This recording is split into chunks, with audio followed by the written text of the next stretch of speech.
आज दाखवत आहे बेलफळाचं सरबत। आता मी हे तोडलंय कारण थोडं त्याचं साल कडक असतं, सो मी बत्त्यानी थोडं फोडून घेतलंय।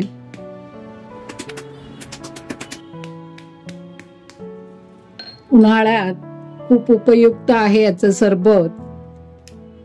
ह्यात असं सगळं साल काढून घेते मी, आतमध्ये गर आहे, पूर्ण छान भरलेला आहे। हे आता साल काढून घ्यायचंय सगळं। हे एकदम छान तयार झालेलं आहे, असा मस्त गोड छान वास येतोय बेलफळाचा। हे बघा असा छान गर सगळा भरलेला आहे। आता मी हे सगळा रस गर काढून घेते बाउलमध्ये।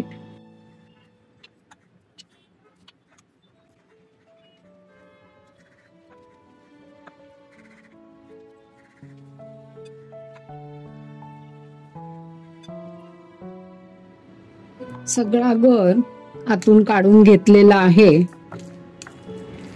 हे पूर्णपणे छान स्वच्छ निघालेलं आहे। चमच्याच्या साहाय्याने मी सगळं काढून घेतलं आणि आता ह्याच्यात हे धागे धागे आहेत जास्ती, आता ह्याच्यात थोडं पाणी घालून बुडवून ठेवणार आहे 15 ते 20 मिनिटं।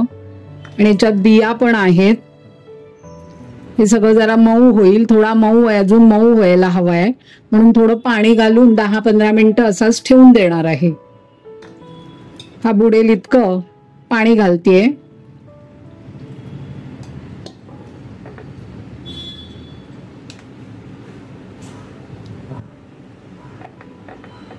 थोडासा त्याला मऊ करायचा।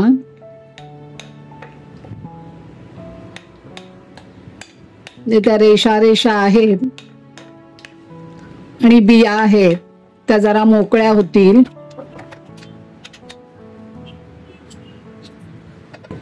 एक 10 मिनिटं झाकून ठेवणार आहे। 10-1 मिनिटं झालेली आहे।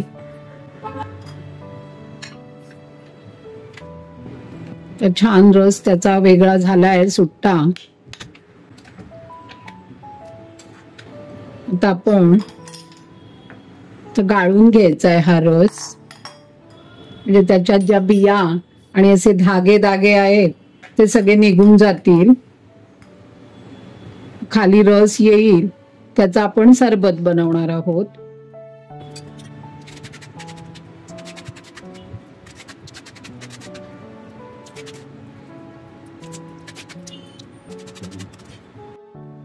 हे आता असाच बाकीचा पण मी रस गाळून घेतेय।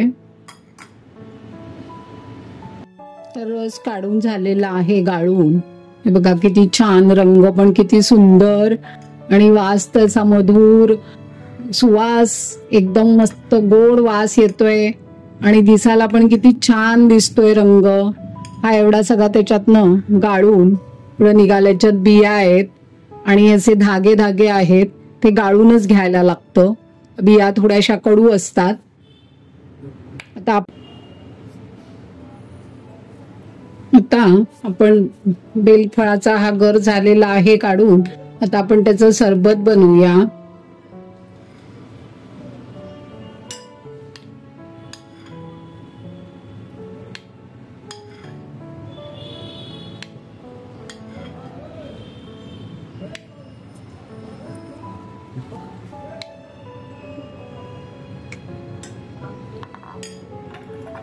त्याच्यात पिठी साखर घालतेय,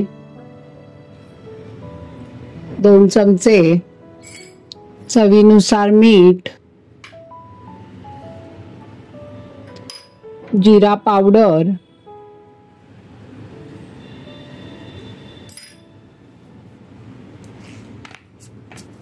आणि आता त्याच्यात थंड पाणी घालतेय।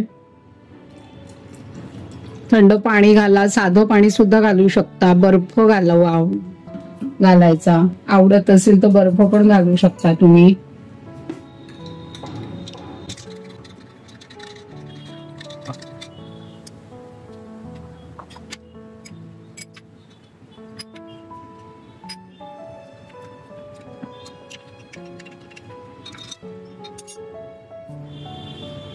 आणि वर आता ही पुदिन्याचे बारीक तुकडे करून टाकते पानाचे.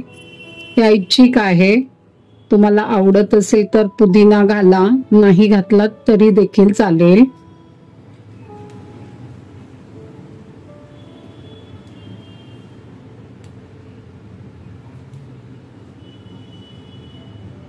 पुदिन्याचा रंग पण छान दिसतो आणि स्वाद पण छान येतो, म्हणून पुदिना घालायचा.